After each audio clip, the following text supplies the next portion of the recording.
स्वागत है आपका मुनाफे की मंडी में, जहां हम आपको कमोडिटी मार्केट की तमाम बड़ी खबरें देते हैं। साथ ही इंट्राडे, पोजिशनल और लॉन्ग टर्म के हिसाब से भी आपके लिए बेहतरीन कॉल्स लेकर आते हैं। आज हमारे साथ 4 मेहमान हैं।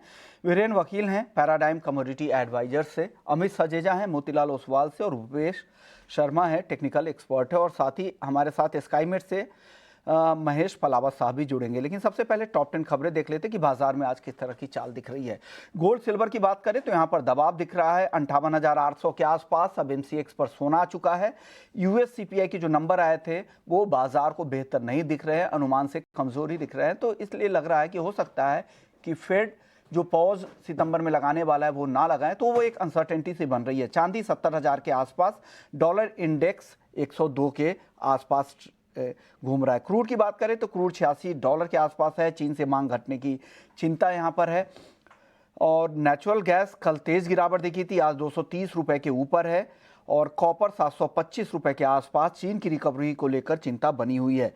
साथ ही ग्वारसीड और ग्वारगम की बात करें तो शुरुआती नरमी के बाद अब हल्की तेजी यहां पर लौट आई है। ग्वारसीड का वायदा अब धीरे धीरे 6,000 के तरफ जा रहा है और ग्वारगम 12,500 के ऊपर जा चुका है। शुरुआती कारोबार में दबाव दिख रहा था। हल्दी, धनिया और जीरा जहां पर दायरे में कारोबार हो रहा है, हल्दी के आसपास, हल्दी में 15,000 के आसपास, धनिया 7,400 के आसपास और जीरा 61,000 के नीचे है। जीरे में आज मुनाफा वसूली है।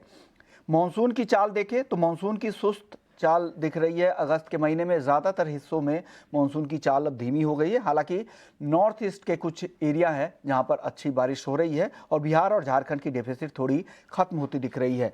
लेकिन केरल की डेफिसिट फिर से बढ़ती जा रही है, अब 41% के आसपास हो गया है। देश में जो रिजर्वायर है, जलाशय है, उनकी क्या स्थिति है तो कुल स्टोरेज क्षमता का अब तक 62% पानी भर गया है।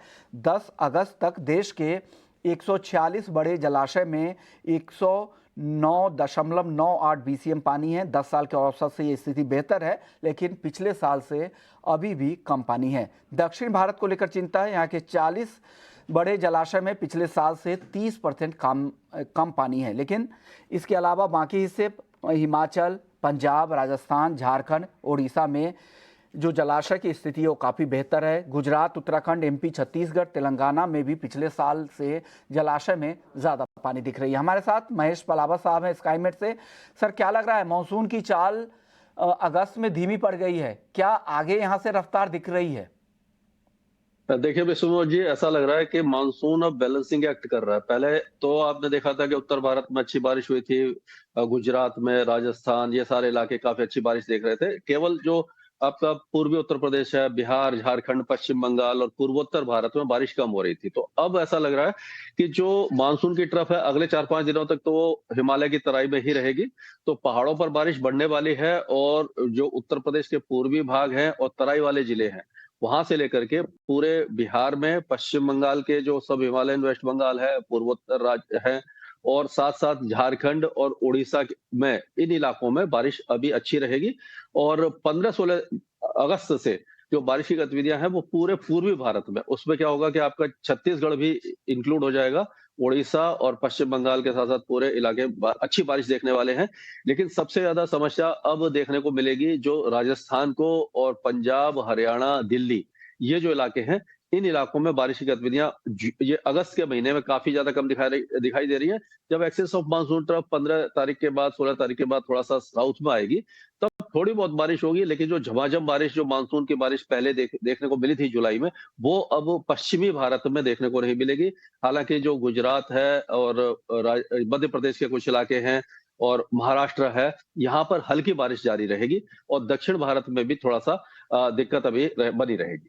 जी। हमारे बहुत सारे दर्शक हैं जो ग्वार के कारोबार से जुड़े हुए हैं, क्या लग रहा है राजस्थान में बारिश की स्थिति क्या रहेगी आने वाले 2 हफ्तों को लेकर? क्या अनुमान है राजस्थान को लेकर? देखिए 2 हफ्ते तो लगभग शुष्क हैं, हल्की-फुल्की बारिश कहीं हो गई तो हो गई, और लेकिन अभी जो पहले बारिश हुई थी, जो जलाशय में पानी है, उसी से काम चलाना पड़ेगा। और अभी किसान भाइयों से मैं ये कहना चाहता हूँ कि अभी वो बारिश के ऊपर निर्भर न करें, क्योंकि जो बारिश की गतिविधियां हैं वो अगले 2 हफ्ते तक काफी कम होंगी। कम से कम 1 हफ्ता तो पूरा शुष्क है, सूखा ही है, और थोड़ी बहुत बारिश कहीं लोकलाइज्ड वेदर एक्टिविटी हो गई तो हो गई। लेकिन कुल मिलाकर के 10-15 दिन में जो बारिश की गतिविधियां हैं राजस्थान में बहुत ही ज्यादा कम रहने वाली हैं। तो इसमें थोड़ा सा परेशानी हो सकती है। को जी। लेकर क्या अनुमान है सर? मुंबई में भी अगस्त में, जुलाई के में जिस तरह की भारी बारिश हुई थी मुंबई में, वो अब यहाँ पर भी अब धीमी पड़ गई है। क्या लग रहा है मुंबई में कब से रिवाइवल की संभावना है?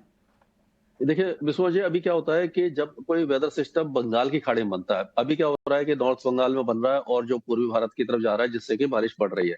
लेकिन जब west central bay of Bengal में जैसे कि पिछले महीने में बना था, उस तरह के अगर वेदर सिस्टम बनते हैं तो वो पश्चिम दिशा में आते हैं और पूरे मध्य भारत के साथ-साथ गुजरात, राजस्थान और मुंबई, थाने, दहानू ये जो इलाके हैं यहाँ पर मानसून सर्ज को एक्टिव करते हैं। तो कम से कम अगले 1 डेढ़ हफ्ते तक तो ऐसा कोई भी वेदर सिस्टम नहीं बन रहा, तो मुंबई में बारिश की संभावना बहुत ज़्यादा कम है। जो लोकलाइज्ड वेदर एक्टिविटी थोड़ी बहुत हो रही है, उसी तरह से रहेगी और गर्मी और उमस से छुटकारा अभी फिलहाल नहीं मिलने वाला है। ओके, जी। तो ये अनुमान मानसून को लेकर पूरे देश में है। किस तरह की स्थिति अगस्त के बाकी हफ्तों में रहने वाली है। शुक्रिया महेश जी, आपने वक्त निकाला और बताया कि किस तरह मानसून की स्थिति रहेगी। लेकिन चलिए आगे बढ़ते हैं और अब बात कर लेते हैं, सबसे पहले ग्वार की बात कर लेते हैं। मानसून की बात कर रहे थे तो ग्वार से पूरी तरह से मानसून से रिलेटेड कमोडिटी है। बीरेंद्र सर, क्या लग रहा है? आज शुरुआती कारोबार में ग्वार सीड और ग्वार गम दोनों में कमजोरी दिख रही थी। अब धीरे धीरे देखिए मानसून को लेकर जिस तरह से चिंता है और उसके बाद से तेजी भी अब लौट रही है। 12,500 के ऊपर ग्वारगम वायदा आ गया है, 6,000 के ऊपर अब ग्वार सीड के वायदा में कारोबार हो रहा है। क्या लग रहा है, क्या करना चाहिए और किस तरह की चाल आगे रहेगी ग्वार सीड ग्वारगम में?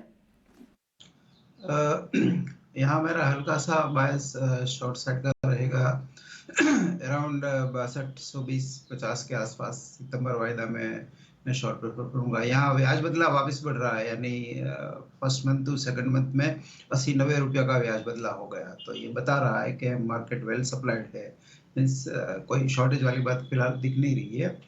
बेसिकली बारिश का सट्टा है तो 55-62 के बीच या तो 57-65 57-65 के बीच बार बार आता रहेगा। एक हिसाब से सर्कुलर ट्रेन मानता हूं मैं इसको।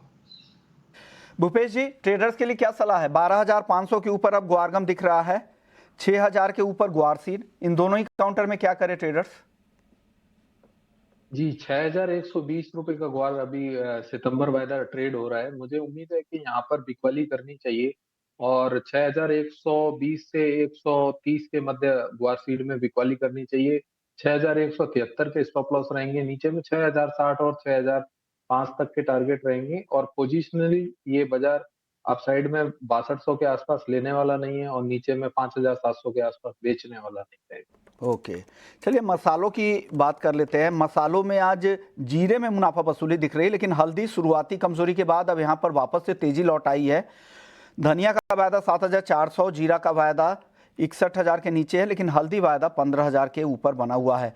क्या लग रहा है अमित जी आपको, मसालों में किस तरह की चाल रहेगी? मसालों की कुछ पसंद आ रहा है ट्रेडर्स के हिसाब से? जी, मेरे ख्याल से धनिया में अब भी यहाँ से उछाल की उम्मीद है। मेरा मानना है 7,200 से 250 की एक शॉर्ट टर्म बेस बन सकती है और अपसाइड में दोबारा हमें 7,750 एक इमीडिएट टारगेट की तरह दिखाई दे सकता है आने वाले हफ्ते में। तो मुझे धनिया फिलहाल एक बार्गेन हंटिंग के तौर पर अच्छा काउंटर दिख रहा है। हल्दी खास करके थोड़ा-सा एक टॉप हेवी हो गई है या ओवरबॉट जोन में है, तो मैं समझता हूँ कि मुनाफा वसूली हावी हो सकती है, तो फिलहाल अवॉइड किया जाए। हालाँकि पोजिशनली अब भी काफ़ी इसमें अपसाइड बाकी है, लेकिन comparative basis as of now धनिया मुझे ज़्यादा अट्रैक्टिव दिख रहा है। बीरेंद्र सर, आपकी राय क्या होगी मसालों में? जीरा में थोड़ा करेक्शन अभी है और हल्दी में मोमेंटम अच्छा बना है क्योंकि बहुत सालों के बाद वो रेंज ब्रेकआउट इसमें दिखा है। तो यहाँ मैं प्रोबेबली हल्का सा बाय एंड डिप्स प्रेफर करूंगा विथ पोजीशन साइजिंग के हिसाब से। और जो डिफेंसिव प्ले करना चाहते हैं उनके लिए धनिया 7200-7300 के आसपास पर कॉन्ट्रैक्ट डायरेक्शनल बेट के लिए थोड़ा अच्छा लग रहा है रिस्क रिवॉर्ड के हिसाब से। काफ़ी अंडर वैल्यूड है और ये मेरे हिसाब से आगे जाके शायद इसमें रनअप की गुंजाइश ज़्यादा है कंपेरेटिव टू जीरा और हल्दी। ओके, टर्मरिक लेकिन काफ़ी तेजी अभी भी दिखा रही है। टर्मरिक का भाव 17,000 के ऊपर है, जो अक्टूबर का कॉन्ट्रैक्ट है। यहाँ पर 1% से ज़्यादा की तेज़ी दिख रही है। दिसंबर का कॉन्ट्रैक्ट 18,000 के ऊपर है। मतलब आगे के फॉरवर्ड कॉन्ट्रैक्ट में काफ़ी अच्छी तेज़ी दिख रही है। भूपेश जी, क्या लग रहा है हल्दी की चाल आगे? क्या ये तेज़ी और आगे बढ़ने वाली है क्या? जी सर, हल्दी की बात करें तो हल्दी में मुझे मंदी समझ नहीं आती। जहाँ भी 1000 रुपए की चाल हल्दी में डेली देखने को मिलती है, 16,000 के आस-पास कहीं भी हल्दी मिलती है, तो मुझे उम्मीद है कि हल्दी में लेकर व्यापार करना चाहिए। यहाँ से लगने में 500 रुपए रहेंगे और मिलने में 18,000 और 19,100 तक के भाव बहुत आसानी से देखे जा सकते हैं सितंबर वायदा में। एग्री नॉन एग्री मार्केट का रुख करूं से पहले कैस्टर पर एक कॉल बीरेन जी की है। बीरेन जी, आपने सेल कॉल भेजा था, दो टॉपिक जो भेजी थी आपने आज, उसमें से कैस्टर भी है। क्यों सेल करना चाहिए कैस्टर को सर? ईस्टर में अराइवल तो काफी कम है, लेकिन चाइना की डिमांड कुछ समय से काफी कम है और थोड़ा सप्लाई साइड कंफर्टेबल है। ब्याज बदला जो मैं हमेशा देखता हूँ कैश कैरी आर्बिट्रेज के हिसाब से, तो वो भी 70-80 रुपए है, तो मैं यहाँ सेल साइड जाना प्रेफर करूंगा। ओके, यानी सेल की पोजीशन है 6270 में, बेचने की सलाह 6120 के टारगेट के लिए, 6300 का स्टॉप लॉस। कैस्टर की कॉल बीरेन जी की तरफ से। अब गोल्ड और सिल्वर की चाल देख लेते हैं। लगातार यहाँ पर नरमी दिख रही है, आज बहुत ही सुस्त चाल है गोल्ड और सिल्वर की। अमित जी, क्या करना चाहिए? चांदी 70,000 के बेहद करीब, गोल्ड 58,800 पे खरीदारी बन रही है इन लेवल्स पे, क्या और वेट करे, और गिरावट दिख रही है आपको? जी, देखिए, कल के सीपीआई के डेटा के बाद भी जो काफी न्यूट्रल डेटा था, उसके बाद भी हमने सस्टेनेबल तेजी आते हुए नहीं देखी है गोल्ड सिल्वर में। तो ऐसा लगता है कि थोड़ी और गिरावट देखने मिल सकती है। हालांकि आज का जो क्लोज होगा, टेक्निकली अगर मैं बात करूं तो वीकली क्लोज काफी इंपॉर्टेंट होगा। अगर 1920 या $25 के ऊपर स्पॉट गोल्ड क्लोज देने में कामयाब होता है तो डाउनसाइड लिमिटेड होगा। लेकिन एज ऑफ नाउ जो स्थिति बनी हुई है, ऐसा लगता है कि दबाव में है मार्केट, और मैं समझता हूं कि अब भी सेल ऑन रैलीज लेके चले। हालांकि डाउनसाइड भी जो हो वो लिमिटेड लगता है। 58,500 के करीब अच्छे सपोर्ट्स हैं, तो उससे ज्यादा फिलहाल गिरावट नहीं दिख रही है। वो टारगेट लेके चल सकते हैं। सिमिलरली चांदी की भी अगर बात करें, शॉर्ट टर्म बेसिस 7700 के जब तक नीचे है तब तक वीक लग रही है। हालांकि जो डाउनसाइड है वो भी 69,000 से 69,200 तक का होगा, जिसके बाद एक उछाल आने की संभावना बनी हुई है। ओके, बीरेन सर, आपको क्या लग रहा है, क्या बाजार जो उम्मीद कर रहा था जिस तरह के सीपीआई आंकड़ों की, उस तरह के सीपीआई नंबर्स नहीं थे यूएस के, बाजार में वो जोश नहीं भर पाया और यही वजह है कि गोल्ड और सिल्वर में आज भी सुस्ती और दबाव दिख रहा है? थोड़े ब्रॉडर फॉर्म में सीपीआई काफी कमजोर है, क्योंकि अक्टूबर 22 में 9.3 था, जो अभी 3.2 हो गया है। मैं समझता हूँ अगले 1-2 महीने में वो फेड का जो टारगेट है 2% का, वो अचीव हो जाएगा। तो gold as a inflation hedge की जो अपील थी वो अब काफी डीम हो चुकी है। तो ये देखते हुए मैं यहाँ से भी और 500-600 रुपये का करेक्शन मीडियम टर्म में देख रहा हूँ गोल्ड में। कि मीडियम टर्म सर आपका कितने दिनों का है बीरेन सर? मैं नॉर्मली 2 से 4 वीक को मीडियम टर्म मानता हूँ। तो 59,250 पे बेचने की सलाह है बीरेन जी की। जो टाइम फ्रेम है उसका ध्यान रखिएगा, 58,700 का टारगेट है, 59,600 के स्टॉप लॉस के साथ। भूपेश जी, आपकी कॉल गोल्ड और सिल्वर दोनों में बताइएगा। जी सर, गोल्ड का बाजार अगर चार्टिकली देखें तो अभी काफी ओवरसोल्ड स्थिति में बना हुआ है। मुझे उम्मीद है कि गोल्ड 58,980 के ऊपर निकलता है तो गोल्ड में 58,780 का स्टॉप लॉस लगाकर गोल्ड में खरीदारी करनी चाहिए। 59,230 और 350 के लक्ष्य संभावित रहेंगे। वहीं सिल्वर की बात करें तो सिल्वर का बाजार गोल्ड के कंपैरिजन में काफी ज्यादा नेगेटिव दिखाई पड़ता है और इस भाव में सिल्वर में मेरी अभी कोई खरीदारी की सलाह नहीं रहेगी जब तक सिल्वर 70,600 के ऊपर 4 से 5 घंटे सस्टेन नहीं करता। ओके, चलिए क्रूड और एनजी की चाल देख लेते हैं। क्रूड पर भी अब दबाव दिख रहा है, क्या लग रहा है क्रूड में गिरावट और बढ़ेगी क्या बीरेन जी? क्रूड की मार्केट का समझ नहीं आ रही, क्योंकि यहाँ ओपेक, चाइना की मंदी, काफी कन्फ्लिक्टिंग चीजें है। बट इन जनरल ऐसा लग रहा है कि फॉरवर्ड कर्व इन्वर्टेड है, तो शार्प गिरावट में बाय करना चाहिए। अभी शॉर्ट साइड वाला मार्केट नहीं है। ओके, शॉर्ट साइड वाला अभी मार्केट नहीं है, लेकिन आगे के कॉन्ट्रैक्ट में जिस तरह के डिस्काउंट दिख रहे हैं उससे लग रहा है कि दबाव होगा। अमित जी, आपकी कॉल क्या होगी, क्रूड और एनजी दोनों पे बताइएगा। जी देखिए, क्योंकि कल हमने देखा कि काफी भारी गिरावट देखी है, तो प्योरली मोमेंटम ट्रेड अगर करना चाहें तो सेल की सलाह होगी क्रूड में 6,880 के करीब। मेरा मानना है कि मोमेंटम प्राइसेस को 6,750 जो उसके इंपॉर्टेंट सपोर्ट हैं, उसके करीब लेके जा सकता है। तो प्योरली इंट्राडे या 1 से 2 दिनों के लिहाज से 6,880 पे बेचने की सलाह होगी 6,940 के स्ट्रिक्ट स्टॉप लॉस के साथ और 6,75060 के लक्ष्य होंगे। इसी ट्रेड को ऑप्शन के थ्रू भी प्ले किया जा सकता है, जहाँ पर 6,800 के पुट लेके भी चला जा सकता है। ओके, क्रूड एनर्जी में आपकी कॉल क्या है? आप भी सेल करेंगे भूपेश जी? जी सर, क्रूड और एनजी में मेरी सलाह रहेगी बिकवाली की, परंतु सेल ऑन राइज के सलाह रहेगी। 6,880 से 90 के बीच में क्रूड ऑयल बेचना चाहिए, 6,940 का स्टॉप लॉस रहेगा। नीचे में 6,820 और 6,770 तक के लक्ष्य संभावित रहेंगे। वहीं सिल्वर की बात करें तो 234 एनजी की बात करें तो 234 से 233 के मध्य सिल्वर एनजी में बिकवाली करनी चाहिए, जिसका स्टॉप लॉस 237 के ऊपर रहेगा। नीचे में 227 225 तक के लक्ष्य संभावित है। ओके, चलिए बेस मेटल्स की चाल देख लेते हैं। कॉपर, एल्युमिनियम, लेड, जिंक सब पे आज दबाव दिख रहा है। बीरेन जी, क्या कुछ समझ में आ रहा है आपको? कोई ट्रेडिंग जो आज के लिए या 1-2 दिन के लिए, हालांकि आप पोजिशनल देते हैं, तो कुछ पसंद आ रहा हो तो बेस मेटल्स में ट्रेड बता दीजिए। ऊपर में सेल साइड रह सकते हैं। चाइना से निरंतर डेटा आ रहा है, कम से कम पिछले 25-30 साल में इतनी गहरी मंदी मैंने नहीं देखी चाइना में। तो मेटल में किसी भी काउंटर में एक्सेप्ट एल्यूमिनियम में सेल साइड प्रेफर करूंगा। ओके, तो सर टारगेट स्टॉप लॉस क्या है कॉपर का? बीरेन जी फटाफट से बता दीजिए सर।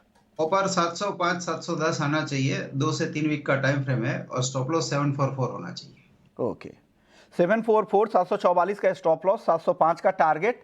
हमेशा बीरेन जी पोजिशनल ही कॉल देते हैं, ये ध्यान रखिएगा, ये इंट्राडे के 2 दिन के लिए कॉल नहीं है। भूपेश जी और अमित जी फटाफट से बताइए। पहले भूपेश जी आप बताइए, मेटल में आज क्या ट्रेड करें? जी सर, मुझे भी कॉपर बेचना समझ आता है। 733 के आसपास कॉपर बेचना चाहिए इंट्राडे के हिसाब से, जिसका स्टॉप लॉस 737 का रहेगा। नीचे में 727 और 723 के लक्ष्य रहेंगे। अमित जी 10 सेकंड में बताइए कोई एक ट्रेड बेस मेटल्स में।